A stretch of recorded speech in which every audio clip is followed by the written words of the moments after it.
Hi everyone, my name is Christina Politeco, and I thought instead of writing this blog, thought I'll share this verbally. And lately on Twitter and on my Facebook page, I've been posting a lot about the driving question that I've been using a lot with all my year levels. And this is more based on inquiry-based learning, so allowing students to drive the lesson using a driving question or questions. So why inquiry-based learning? It's a form of active learning, starting with questions or scenarios. It allows problem solving. The educator guides the students. Then students make their own discoveries, and students are allowed then to drive the lesson. So I was exposed to this driving question concept by Andy Hare and Aaron Gardner, and these two really inspired me probably the last year or so when they used it a lot. And so I started to use this at the start of 2016 and made use of it, and also did a bit of researching on inquiry-based learning. And the more I realised the basics of these things, the more I realised how powerful it can really be for student learning. And I also looked up to Andy Vasily on how he used inquiry into his teaching and how he poses the questions for his students. So I thank them all for inspiring me. So let me share some of my experiences and how it's made a difference for my student learning, thinking and discovery. So here's the first example, and this was probably one of the best lessons I've had in a long time. It was just so evident that the students were just taking over the teaching and the learning, and I was just there as guiding them and also becoming that student and learning from them. So we were just finishing up our unit on invasion games. So one of our a driving question was, why is it important to share success and recognise learn from failure? So what I did here, first of all, is I showed them this question, and then I got them to go for an active walk or jog around the room, and I wanted them to come up with 3 different questions from our main question. So they did that, and we came back and we quickly identified the key words, which is underlining black, and then the students came up with these 3 questions. So what is success, what is failure, and why is it important to share? So from here, we then played various games, looked at different scenarios, activities, and then we did a bit of freeze play. So freeze play is something, again, from the Aussie Phys Ed group came up with when we stopped and paused on our questions during the games, and students were able then to identify those types of questions and the answers. And then down the bottom you can see how can I achieve success. So then from then we were able then to first of all identify what is success, and then they were able to identify how they can achieve success, and also identify what is failure, and also how do they accept failure. So this was really powerful for the students, and it was just so fantastic to see and hear the conversations that were happening. So moving on to the next page is with my juniors, so the prep level, and we were just basically starting our throwing and catching unit, Catch Me If You Can it's called, and also heading into our target games unit. So first of all, our question was, which body parts do we need when throwing and catching? So this was all about breaking down, discovering the body parts we need when throwing and catching.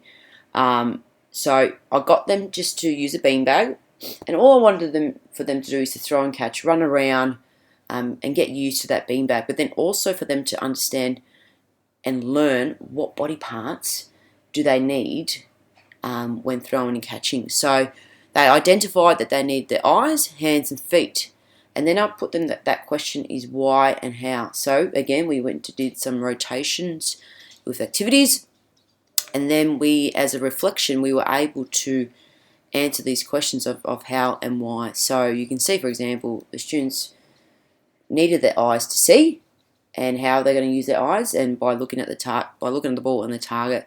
And this is really simple, but it was just so powerful that they understood that these are the 3 body parts and why and how. Again, the junior level, so they were discovering differences between underarm and overarm throwing. Students came up with their own questions about each throw. So here we've got, you can see we had Mr. Lollipop and Miss Apple. Mr. Lollipop as the underarm, and Miss Apple as the overarm. And I just got them to think about, well, what questions do you have about underarm and overarm throwing? And one question was, what can you throw? What body parts do we need? What is the target? Again, it was just putting the learning back on them and getting them to make their own discoveries. And then once they had these questions up on the board, like I've said before, we did our rotations, and then we came back and reflected on these questions that they came up with. So it really was a powerful session by unpacking an underarm and overarm throw and the differences between them two, and also the similarities as well.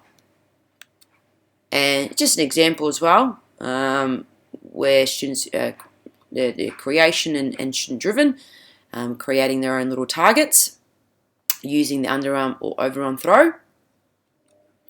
And moving on to one of our other sessions on target game. So our question here was, what is a target? And they discovered that is something that we throw towards too. So I had different scenarios here, and they came up with what they can throw something towards it, and they discovered hoop, a cone, wickets, a wall, a partner, basketball ring, and a bucket. And then once we used all these equipment, we then tried it out. So reaching our targets, using underarm or overarm, and then the next slide, we came back and reflected on which target was challenging and which target was easier. So the students were able then just to debrief and reflect on their targets and discovering what a target is, and then also discovering what targets they could use to throw at. Just more examples again. Student creation and student driven, very clever. So what I gave them here was a hoop, cone, and a beanbag. And initially the hoop was on the floor and the cone was probably about 5 to 8 meters behind them, and they were just able to throw the beanbag into the hoop. And then all of a sudden students were just picking up the hoops and pretty much says, what, I'm going to challenge myself even more and check this out. And it was amazing. One student had it, and he and her partner, or he and his partner, I should say, were holding up the hoop, and then all of a sudden you can just see that all the other students were thinking, oh, that's cool, I want to try that. So they did that, and they came up with their own little targets using the hoop and making it a bit challenging. So whether having 2 hoops at a time or the hoop above their head, so instead of having a low throw, they were going up a bit high throws, left and right. So it was just really cool to see, and again, it gave me inspiration to think, wow, that's awesome. This next one is the PE expression session, which was formerly discovered by Sean de Morton, another Aussie phys ed legend. And so this was at the end of our target games for the 1s and 2 students. And our learning intention was to create our own target game, but our question was, driving question, it was, why is it important to work well in a team? So I wanted them to really understand the importance of working in a team again, and that by working in a successful team, you were able to create a successful target game. And so we can see that students are first of all designing their games in their books, talking about it in their teams, and also then they were able to build their game. So a couple of the questions on the board that the students came up with is, how can we work well in a team? What happens when we don't work well? And then obviously students were working well, they were able to create some success with their games. And then we came up to that question is, what happens when we don't work well? Then the students straight away understood that if they don't work well, then they wouldn't be able to create a target game.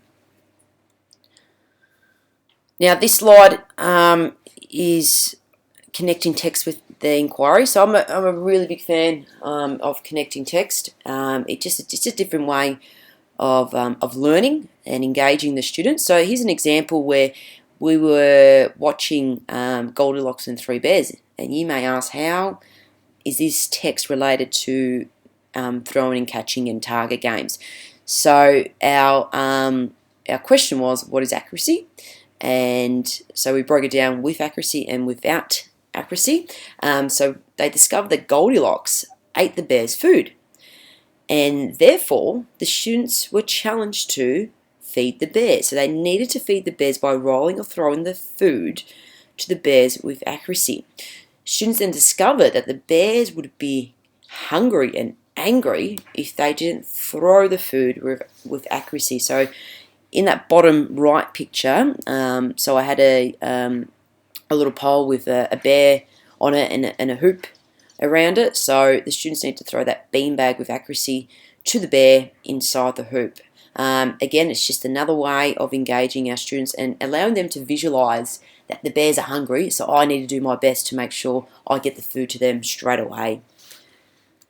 And this last slide, this is just a success criteria, and I thought I'd just throw this in because we've been unpacking the driving question a lot, and I thought recently, well, why don't we unpack the success criteria? So one of our lessons with our middle students was I can bounce the ball with control. So they were able to break down at the end that using my fingertips and don't slap the ball, look where I'm going, control the ball, so slow down if I need to, don't bounce the ball too high. So they discovered that by using these 4 points, they would be able then to bounce the ball with control.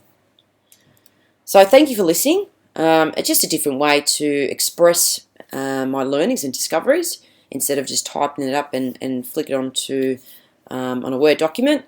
So thanks for listening. What did you learn from this, and how will you use your discoveries in your teaching?